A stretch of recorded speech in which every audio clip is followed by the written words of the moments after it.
저는 오늘 설교를 한 가지 질문으로 시작하려고 합니다. 만약 여러분에게 여러분을 괴롭히거나 모욕을 주었던 사람, 왕따라든지 부당한 명령이든지 간에 여러분을 힘들게 하며 원통하게 했던 사람에게 복수할 기회가 주어진다면, 혹은 복수까지는 아니더라도 내가 당한 치욕을 갚아주고 내 속이 시원할 만큼 안 갚음할 기회가 주어지면 여러분은 어떻게 하겠습니까? 한번 생각해 보세요. 학창시절의 사람이든지 간에 지금 직장 상사든지 간에 얼굴이 심각해지는 사람은 다 있는 거 보네. 그런 사람들 하나들 있죠. 지나간 일이지만 내가 그때 왜 참았을까 생각하면 열받은 일이 있지 않습니까? 그 사람에게 내가 그대로 갚아줄 기회가 있다면 여러분은 어떻게 하겠습니까? 이런 질문으로 설교를 시작하는 이유는 오늘 다윗에게 그런 기회가 주어졌기 때문이에요. 우리는 지난주에 사울에게 잡혀서 죽기 직전까지 간 다윗을 보았죠. 다윗이 숨어 있었던 10광야의 사람들이 사울에게 가서 정확한 위치를 알려주고 우리가 잡도록 도와주겠다, 함께 가서 잡아주겠다, 우리는 당신에게 충성하겠다라고 말하며 사울과 수천 명의 군대를 끌고 와서 다윗을 에워쌉니다. 10광야의 모든 지리를 다 알고 있는 자들이 다윗을 포위하니 안 잡힐 수가 없었죠. 그래서 다윗은 생명의 위협을 느끼는 지경까지 이르는 때에 하나님이 개입하사 다윗을 건지시는데 블레셋 사람들이 갑자기 쳐들어와요. 그래서 사울은 어쩔 수 없이 나라를 지키기 위해 방향을 틀어 다윗이 아닌 블레셋으로 가게 됩니다. 오늘 본문은 그 후에 일어난 일이에요. 우리 1절을 읽어봅시다. 시작. 사울이 블레셋 사람을 쫓다가 돌아오매 그에게 말하여 이르되 보소서 다윗이 엔게디 광야에 있더이다 하니, 사울은 블레셋 사람들을 몰아내기 위해 군대를 끌고 블레셋에 갑니다. 근데 또 한 번 놀라운 일이 일어나요. 그냥 사울이 군대를 끌고 가기만 했을 뿐인데 블레셋이 그냥 스스로 도망을 가요. 블레셋 사람들이 이 본문에 보면 쫓다가 돌아오매라는 그 단어를 원문으로 보면 사울이 쫓을 때 블레셋이 이미 도망가기 시작했다는 거예요. 추측하기는 사울이 군대를 끌고 없어지니까 저기 어느 동네 가서 그냥 노략질 해오자 이렇게 쉽게 생각했던 것 같은데 사울이 군대를 끌고 오니까 그냥 도망간 거예요. 자, 하나님의 역사가 또 일어난 거죠. 무슨 역사인가? 다 이것은 사울에게 말하기 위한 하나님의 역사예요. 사울아, 너 다윗 쫓지 말아라. 그거 하지 말아라. 다윗은 너의 적이 아니다. 다윗이 아니라 블레셋을 행하는 게 너의 할 일이 아니냐. 하나님이 단순히 사울에게 그 메시지를 전하고자 이 일을 행하셨다는 것이 드러나는 거예요. 우리가 인생을 살 때 일이 순조롭게 될 때가 있고 잘 되지 않을 때가 있어요. 내가 애쓰는데도 안 될 때가 있고 애쓰지 않은데도 무슨 일이 잘 될 때가 있어요. 그때는 여러분이 하나님의 음성을 귀 기울일 때인 줄 믿습니다. 제가 지난주에 점심 식사를 하고 이렇게 올라오는데 좀 걸어야겠다 싶어서 이렇게 조금 멀리 갔어요. 이렇게 올라오는 길이 오르막길이었어요. 이렇게 올라오는데 앞에 한 어르신이 리어카를 힘들게 끌고 가시는 거예요. 그래서 제가 그걸 보면서 내가 좀 밀어드리고 싶다. 근데 이게 밀어드리고 싶다라는 마음과 함께 한 5초에서 10초 사이에 무슨 생각이 드러나면 어떻게 처음 말을 꺼내야지? 어렸을 때 많이 도와드렸는데 불편해하실까? 또 하나는 거기 밀면 어디까지 내가 밀어야 되는가? 그렇잖아요. 중간에 여기까지만 밀게 하고 줄 수는 없잖아요.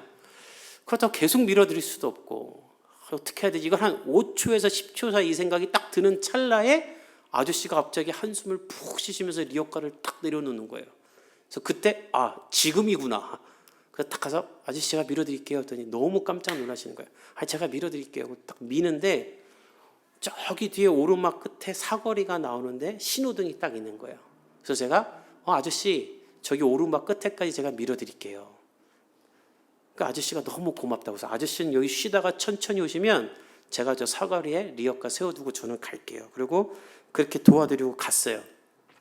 리어카를 세워두고 신호등을 건너오는데 무슨 생각이 드냐면 이런 기도는 진짜 직방으로 응답이 되는구나. 기도도 아니지. 나 혼자 생각한 건데 나 혼자 품은 생각인데 제가 원하는 시나리오대로 다 이루어지는 거예요. 사울도 마찬가지예요. 하나님에게 지금 그가 기가 막힌 사인을 주는 거예요. 너 다윗 죽이고 하지 말아라. 계속 사인을 주는 거예요. 근데 사울은 하나님의 말씀에 귀 기울이지 않아요. 오늘 본문에 보면 10광야 사람들의 말을 듣습니다. 1절에 보면 어떤 사람이 블레셋을 쫓다 돌아온 사울에게 어떻게 말하냐면 다윗이 아직 엔게디 광야에 있다라고 정보를 줘요. 학자들은 10광야 사람들일 것이라 추정합니다. 왜냐하면 이들이 먼저 사울에게 다윗을 잡으라고 종용했었잖아요. 그런데 실패를 하게 되면 자신들이 다윗의 원수가 되니 이제는 사울의 편에 붙어서 사울이 죽여주기를 기대하는 거예요. 그래서 어쩔 수 없이 계속 사울에게 바짝 붙었을 것이다 추측을 하는 것입니다. 그리고 1절에 보면 이 사람들이 사울에게 보소서라는 말을 하잖아요. 이 보소서라는 단어가 원문을 보면 관찰을 바를 자세히 보고하여 정보를 제공하다는 말로 이들은 사울이 떠난 그 시점부터 다윗이 어디로 숨어서 어디에 있는지를 계속 관찰하고 있다가 사울이 돌아오자마자 우리가 다윗이 어디 있는지 또 파악을 했으니 잡으러 가시라고 말하는 거예요. 즉 이 사람들도 사울만큼 하나님을 인식하는 영성이 무너진 거예요. 다윗을 잡기 직전에 하필이면 그 타이밍에 하나님이 블레셋을 보내서 다윗을 건진 것처럼 하나님이 다윗을 지키고 있구나. 골리앗을 죽이고 블레셋을 무찌를 때뿐만이 아니라 지금도 하나님은 다윗의 편에 있구나 깨달아야 되는데 사울과 똑같이 어리석음을 범하는 거예요. 저는 오늘 여러분이 사울과 이 10사람들처럼 되지 않기를 예수님의 이름으로 축복합니다. 깨어있고 마음이 겸손해서 하나님의 음성을 들어야 돼요. 하나님이 나를 인도하지 않는 것이 아니라 내 귀가 하나님께 열려있지 않음을 깨달아야 돼요. 사울은 하나님의 말이 아닌 사람의 말을 듣고 방향을 틀어 다시 다윗을 잡으러 갑니다. 우리 2절을 한번 같이 읽어봅시다. 시작. 사울이 온 이스라엘에서 택한 사람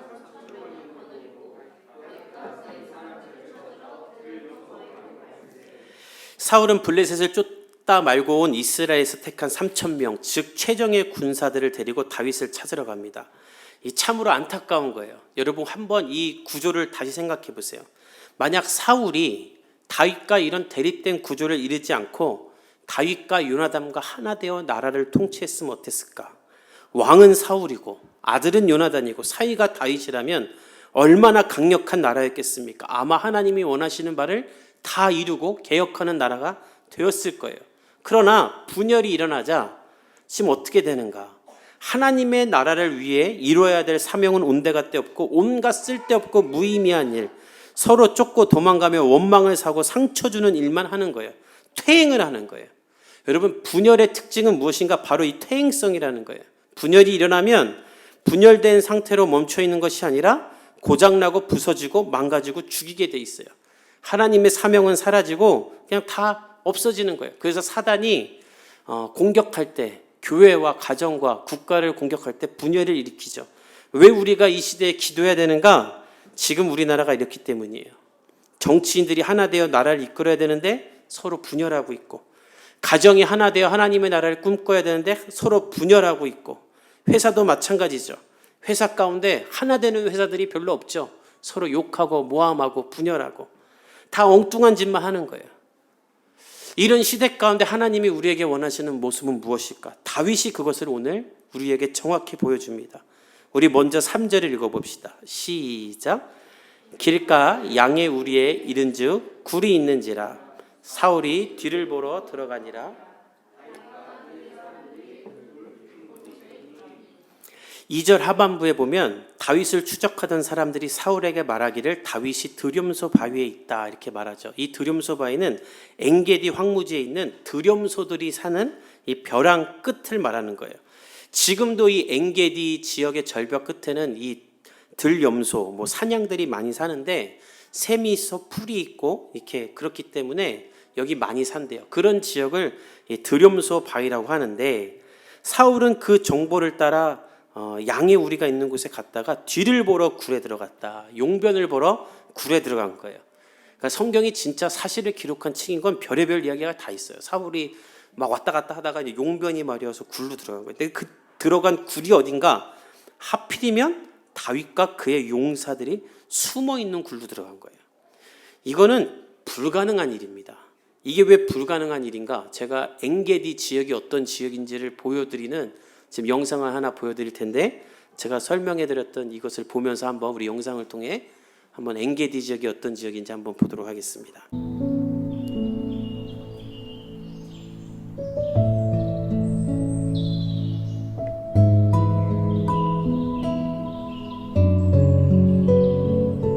설교와 다르게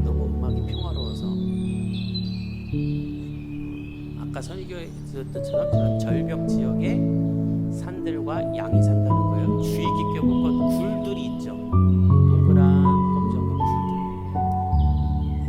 굴들. 성경 말씀에 보면 이게 사무엘상 24장 1절의 배경이 되는 곳이다라는 것을 볼 수 있습니다. 여기까지만 볼까요? 자, 여러분 잘 생각해 보세요. 저렇게 많은 굴 속에 하필이면 사울이 용병을 보러 간 굴이 다윗과 그의 용사들이 있는 굴이다. 이런 확률이 여러분 말이나 될까요? 거의 이건 로또를 맞은 확률보다 더 어려운 확률이에요. 게다가 용병을 보러 왔으니 모든 무기와 갑옷은 다 맡겨두고 또 혼자 들어오지 않았겠습니까? 그래서 이것을 보던 다윗의 용사들이 이렇게 말해요. 우리 4절을 읽어봅시다. 시작. 다윗의 사람들이 이르되 보소서 여호와께서 당신에게 이르시기를 내가 원수를 내 손에 넘기리니 네 생각에 좋을 대로 그에게 행하라 하시더니 이것이 그날이다 하니 다윗이 일어나서 사울의 거독자락을 가만히 배. 이것을 보던 다윗의 사람들이 깜짝 놀란 거예요. 우리가 숨어있는데 갑자기 사울이 용병 보러 들어오는 거예요. 그러니까 다윗의 용사들이 말한 거예요. 다윗이여, 지금 하나님이 당신에게 너의 원수를 너에게 넘기겠다라고 말씀하시는 겁니다. 하나님이 당신에게 내 생각에 좋을 대로 행하다라고 말씀하시는 것입니다. 오늘이 바로 그 역사를 이룰 날이니 원하는 대로 하십시오. 충분히 이렇게 말할 만하죠. 너무나도 진행이 기가 막히지 않습니까? 사울이 스스로 모든 무기를 내려놓고 가장 수치스러운 모습으로 거의 죽기 위해 나타나니 이런 말을 할 만하잖아요. 그래서 사람들은 다윗 당신 하고 싶은 대로 하십시오라고 말하는 거예요. 다윗이 복수할 기회를 얻은 거예요. 근데 그때 다윗은 어떻게 하는가? 사람들에게 깜짝 놀랄 만한 모습을 보여줘요. 가만히 일어나서 사울도 모르게 사울의 옷자락을 그냥 살짝 팹니다. 이게 무슨 의미인가? 우리 5절부터 7절까지 한번 읽어봅시다. 시작. 그리한 후에 사울의 옷자락 뱀으로 말미암아 다윗의 마음이 찔려 자기 사람들에게 이르되 내가 손을 들어 여호와의 기름 부음을 받은 금하시는 것이니 그는 여호와의 기름 부음을 받은 자가 됨이니이다 하고 다윗이 이 말로 자기 사람들을 금하여 사울을 해하지 못하게 하니라. 사울이 일어나 굴에서 나가 자기 길을 가니라. 다윗은 사울의 옷자락을 그냥 이렇게 베기만 합니다. 근데 오늘 본문에 보면 그것으로 마음이 안 좋았다 그래요. 왜 옷자락 벤 걸로 마음이 안 좋았는가? 남의 옷 찢어서 그런가? 그게 아니라 여러 번 제가 마태복음 할 때 이야기했지만 당시 이스라엘은 겉옷이 신분을 상징하죠. 그리고 특히 겉옷 끝에 이렇게 술이라고 해서 끈을 달았는데 이 끈은 사람마다 다 달랐대요. 뭐 고유의 끈이었대요. 그러니까 왕의 끈이 따로 있는 거예요. 왕을 상징하는. 그것을 잘라냈다는 것은 왕이 곧 폐위될 것이다 라는 뜻을 의미하는 것일 수 있는 거예요. 그래서 왕을 치욕스럽게 한 일이 되기 때문에 다윗이 마음이 찔린 거예요. 그러면서 이런 말을 해요. 사울이 나를 해하려 하고 하나님에게 버림받았다곤 하나 하지만 그는 하나님에게 기름 부음 받은 하나님의 사람이 아니냐. 내가 그를 해할 수 없다. 너희도 하지 말라. 이게 무슨 말이겠어요? 너희는 나에게 하고 싶은 대로 하라고 하지만 우리의 소견대로 행해서는 안 된다. 하나님이 세우신 사람이니 하나님이 치리하도록 우리가 물러나야 된다는 말이에요. 이것이 왜 중요하냐면 사무엘상이 맨 처음 시작될 때 하나님의 말씀이 희귀하여 이상이 보이지 않았다라고 했죠. 왜 하나님이 안 나타났는가? 사람들이 전부 다 자기 소견대로 살았기 때문에. 다윗은 그 일을 하지 않는 거예요.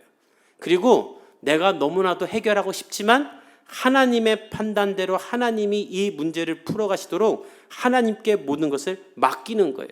저는 여러분에게 이 토대가 있기를 예수님의 이름으로 축복합니다. 내 소견대로 모든 것을 결정하고 판단하고 나 자율대로 하는 것이 아니라 하나님의 뜻에 따라 내가 따라가도록 물러나야 돼요. 인생도 결혼도 자녀를 키우는 것도 뭐 이사를 가는 것도 다 모든 삶 가운데 하나님을 내가 따라가도록 하나님이 개입하시도록 하나님의 내 삶의 인도자가 되도록 여러분이 해야 돼요. 근데 너무나 많은 그리스도인들이 하나님을 나의 관찰자로 만들어요. 하나님 내가 하는 것 그대로 보세요. 이렇게 할게요. 다윗은 하나님의 길을 따라가기 위해 자기가 물러납니다. 그리고 나서 어떻게 하는가? 우리 8절에서 11절까지 한번 읽어봅시다. 시작. 그 후에 다윗도 일어나 굴에서 나가 사울의 뒤에서 외쳐 이르되 내 주 왕이여 하매 다윗이 사울에게 이르되 보소서 다윗이 왕을 해하려 한다고 하는 사람들의 말을 왕은 어찌하여 들으시나이까? 오늘 여호와께서 굴에서 왕을 내 손에 넘기신 것을 왕이 아셨을 것이니이다. 어떤 사람이 나를 권하여 왕을 죽이라 하였으나 내가 왕을 아껴 말하기를 나는 내 손을 들어 내 주를 해하지 아니하리니 그는 여호와의 기름 부음을 받을 자이기 때문이다 하였나이다. 내 아버지여 보소서 내 손에 있는 왕의 옷자락을 보소서. 내가 왕을 죽이지 아니하고 겉옷자락만 베었은즉 내 손에 악이나 죄가가 없는 줄을 오늘 아실지니이다. 왕은 내 생명을 찾아 해하려 하시나 나는 왕에게 범죄한 일이 없나이다. 사울을 따라 다윗도 굴을 나갑니다. 그리고 사울에 대해서 크게 말해요. 내 주 왕이야. 사울이 깜짝 놀랐을 거예요. 어리둥절했을 거예요. 무슨 상황이야. 내가 용병 보고 나온 곳에서 다윗이 나오는 거예요. 다윗은 크게 사울을 부르고 땅에 엎드려 절하면서 이렇게 말합니다. 왕이여, 당신 주변의 사람들이 내가 당신을 죽이려고 한다는 말을 왜 듣고 계십니까? 사실이 아닙니다. 제가 그걸 증명하겠습니다. 방금 전 당신이 있던 굴에 나도 있었습니다. 당신을 보고 나와 함께 있던 사람들이 당신을 죽이라고 했습니다. 그것이 하나님이 나에게 넘기신 기회라고 말했습니다. 그러나 나는 그러지 않았습니다. 당신이 여전히 하나님께 기름 부음 받은 사람이라고 생각하기 때문에 나는 그렇게 하지 않았습니다. 그것을 증명하는 것이 이 옷자락입니다. 그리고 사울의 옷자락을 딱 보여주는 거예요. 육룡이 나르샤보다 훨씬 재밌지 않습니까? 그러니까 여러분 성경을 읽으세요. 이런 거를 좀 잘 영화로 만들었으면 좋겠어요. 다윗은 크게 놀랐을 거예요. 전 두 가지 때문에 놀랐다라고 생각해요. 첫째는 얼마나 창피했을까요? 저것들이 내가 못 볼 꼴을 보여줬구나. 그러니까 여러분 하나님의 뜻에 떠나 살면 결국 이렇게 수치스러움을 당해요. 두 번째는 나는 내 기분, 내 판단, 내 소견에 따라 다윗을 죽이려고 다니는데 다윗은 나에게 그렇게 하지 않는구나. 내가 귀신 들려서 하나님께 버림받은 것을 모든 사람이 다 아는데 다윗은 나한테 그렇게 하지 않는구나. 자신과 다윗이 너무나 비교되니 놀랐겠죠. 다윗은 어떻게 이런 삶을 살 수 있을까요? 그 이유가 12절에서 15절에 있어요. 우리 한번 같이 읽어봅시다. 시작. 여호와께서는 나와 왕 사이를 판단하사 여호와께서 나를 위하여 왕에게 보복하시려니와 내 소르노는 왕을 해하지 않겠나이다. 왕은 악인에게서 난다 하였으니 내 손이 왕을 해하지 아니하리이다. 이스라엘 왕이 누구를 따라 나왔으며 누구의 뒤를 쫓나이까? 죽은 개가 그런즉 여호와께서 재판장이 되어 나와 왕 사이에 심판하사 나의 사정을 살펴 억울함을 풀어주시고 나를 왕의 손에서 건지시기를 원하나이다 하니라. 다윗은 말해요. 왕이여, 내가 당신을 죽이지 않고 당신을 가만둔 이유는 당신과 나 사이에서 일어나고 있는 모든 일과 상황을 하나님께 맡기기 때문입니다. 내 소견대로 하지 않고 하나님이 판단하시도록 내 손은 거두었습니다.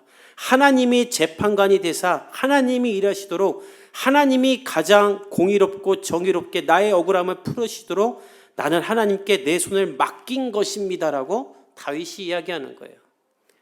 로마서 12장 19절에서 사도 바울은 이런 말을 합니다. 우리 함께 자막을 통해 읽어봅시다.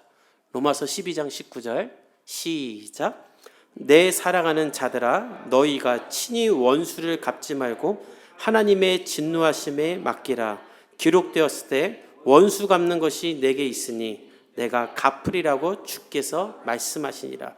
왜 하나님은 우리에게 기회가 있을 때도 원수를 갚지 말고 수치스럽게 하지 말고 내버려 두라고 하시는가? 딱 하나예요. 하나님이 하실 것이기 때문이에요. 우리가 이 세상 살아갈 때 예수 믿는 사람으로 착하고 거룩하게 살아도 세상의 악한 사람들에게 고난당할 때가 있어요. 그때 하나님이 우리에게 원하시는 것은 무엇인가? 그 대상을 향한 증오와 분개심과 복수심으로 가득 차지 않기를 원하세요. 내가 저 새끼 저거 언젠가는 내가 되갚을 거다. 내가 언젠가는 나도 맞받아칠 거다. 그 기회를 기다리며 살지 않기를 원하세요. 그들처럼 악을 악으로 갚는 존재가 되지 않기를 바라세요. 그렇게 되면 그것은 결국 사단에게 지는 것이며 우리가 세상의 악한 존재와 같이 똑같이 되는 거예요. 그래서 하나님은 말하는 거예요. 내가 심판할 테니 너희는 자유하라. 내가 할 테니 너희는 같이 악한 사람이 되지 말라. 존 파이퍼 목사님은 이것 또한 은혜라고 말하세요. 하나님이 우리의 원한을 공정하게 풀어주실 것이니 복수하려는 마음, 비탄한 마음을 거두고 그를 하나님께 맡기는 것, 그리고 여기서 더 나아가 용서까지 할 수 있는 마음을 주시는 것, 이것이 우리에게 임할 때 은혜라는 것입니다. 여러분이 다윗처럼 여러분 안에 있는 억울함과 비탄함을 하나님께 맡기고 자유할 수 있기를 예수님의 이름으로 축복합니다. 저는 이거와 같은 똑같은 사건을 제 인생에 경험한 적이 있어요.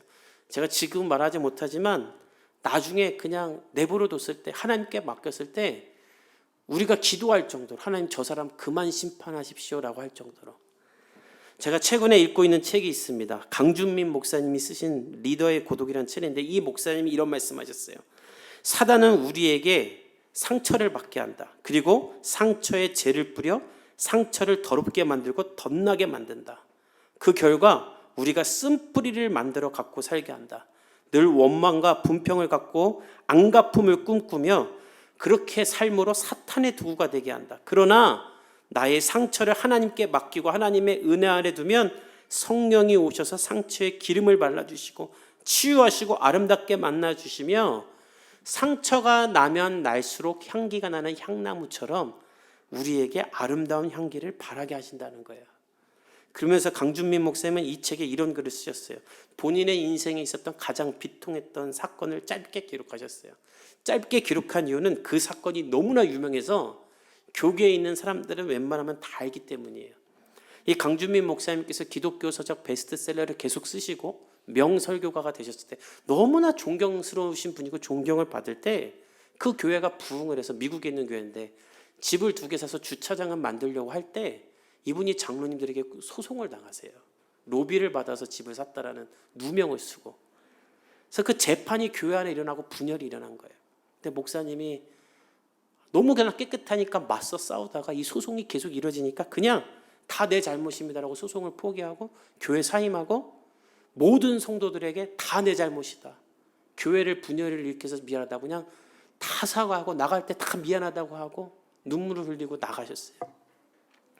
시간이 지나 그 목사님의 죄가 아무것도 없다는 게 지금은 다 밝혀졌어요. 그리고 목사님은 개척을 하셨는데 그 교회는 지금 이전에 있던 교회보다 더 많이, 너무 많이 부흥했어요. 근데 놀랍고 안타까운 건 그 목사님을 쫓아낸 교회는 벌써 10여 년 전 이야기인데 지금도 분쟁 중이에요. 지금도 싸우고 있어요. 지난주에도 싸웠다고 기사가 나와요. 사울처럼 교회가 해야 될 사명은 하나도 못하고 분열하고 퇴행하는 일만 하는 거예요. 여러분의 삶 가운데 다윗과 같은 상황이 있을 거예요. 또 제가 말씀드린 이 목사님과 같은 상황이 있을지도 모르겠어요. 복수할 기회를 찾거나 보복하거나 대갚아줄 기회를 구하지 마십시오. 하나님이 대신 다 하실 것이니 자유를 누리는 한 주가 되기를 예수님의 이름으로 축복합니다. 내일부터 출근해서 직장 상사가 또 말도 안 되는 소리 하면 주여 불쌍히 여기소서 하고 기도하기를 축복합니다. 교회를 이사 가면 저도 다 밝힐게요. 하나님이 우리의 원통함을 풀어줄 뿐만 아니라 우리로 하여금 용서까지 가게 하실 것입니다. 돌아오는 한 주 하나님의 통치를 기대하며 모든 걸 맡기며 하나님 아래서 자유하기를 예수님의 이름으로 축복합니다. 우리 함께 기도하겠습니다.